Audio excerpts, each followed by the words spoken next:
We do this to make a difference.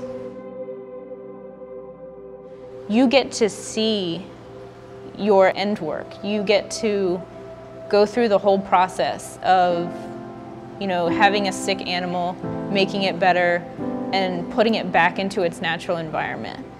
It's a complete circle. Being able to bring them in for rehab and releasing them, it's kind of a reward in itself. You're putting an endangered species back into the wild to hopefully create more of that species. Blade is a case that came in the winter.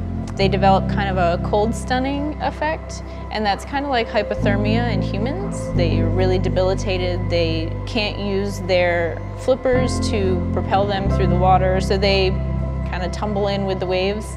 They come in with abrasions and lesions on their shells, as well as fighting secondary infections. Blade in particular has had a little bit more of an in-depth experience here as far as all of his medical procedures are concerned.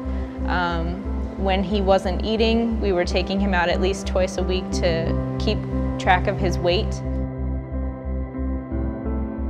He's also been pulled out for x-rays, CAT scans, and the arthroscopy.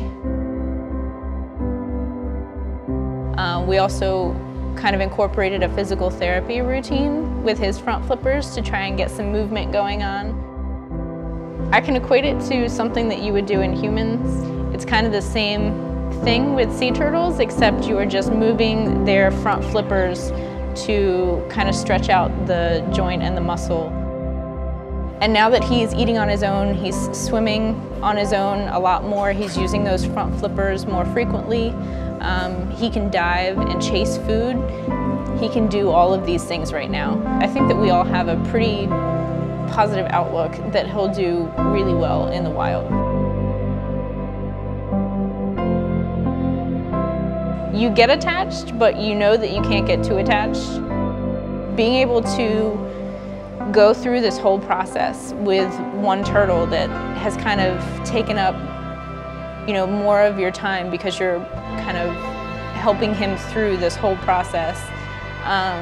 It's gonna be really rewarding to see his release. It's a proud moment. It's like a proud mommy moment, I always say, You're like kicking them off into the real world and, hoping for the best.